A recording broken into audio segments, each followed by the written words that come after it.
शुक्लांबरधरं विष्णुं शशिवर्णं चतुर्भुजं प्रसन्नवदनं ध्यायेत् सर्वविघ्नोपशान्तये अगजाननपद्मार्कं गजाननमहर्निशम् अनेकदन्तं भक्तानाम् एकदन्तमुपास्महे सर्वमङ्गलमाङ्गल्ये शिवे सर्वार्धसाधके शरण्ये त्र्यम्बके देवी नारायणे नमोऽस्तुते श्रीमहागणाधिपतये नमः श्रीमहासरस्वत्यै नमः श्रीगुरुभ्यो नमः हरि ओं మైత్రి మీడియా ప్రేక్షకులందరికీ శుభోదయం.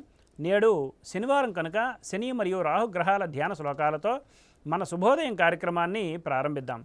ఓం నీలాంజన సమాభాసం రవిపుత్రం యమాగ్రజం ఛాయామార్తాండ సంభూతం తం నమామి శనీశ్వరం అర్ధకాయం మహావీరం చంద్రాదిత్య విమర్దనం సింహికాగర్భ సంభూతం తం రాహుం ప్రణమామ్యం అనే ధ్యాన శ్లోకాలని నేడు అవకాశం ఉన్నంత వరకు పారాయణ చేసి సత్ఫలితాలు పొందగలరు.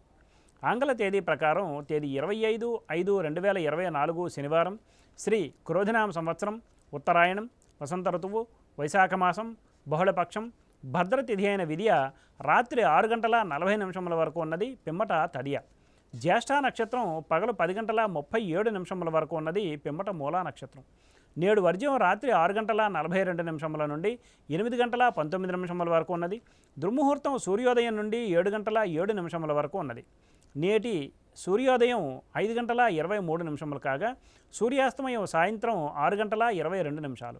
నేడు శనివారం కనుక తూర్పు దిశగా ముఖ్యమైన ప్రయాణాలు అనుకూలం కాదు, మరియు దక్షిణ దిశగా చేసే ప్రయాణాలు అర్ధలాభాన్ని చేకూరుస్తాయి.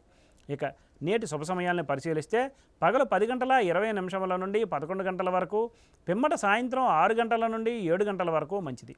ఉదాహరించిన ఈ శుభ సమయాలలో స్వల్ప ప్రయాణాలు, గృహోపకరణాల ప్రారంభాలు మాత్రమే తప్ప శుభకార్యాల ముహూర్త నిర్ణయ విషయంలో జ్యోతిష్కును సంప్రదించడం వలన ముహూర్త నిర్ణయం చేయటం వలన కార్యజయం కాగలదు. వర్జ దుర్ముహూర్త సమయాలలో ఏ విధమైన శుభాశుభ కార్యక్రమాలు ప్రారంభించుట మంచిది కాదు. స్వస్తి. సర్వం శ్రీకృష్ణార్పణమస్తు.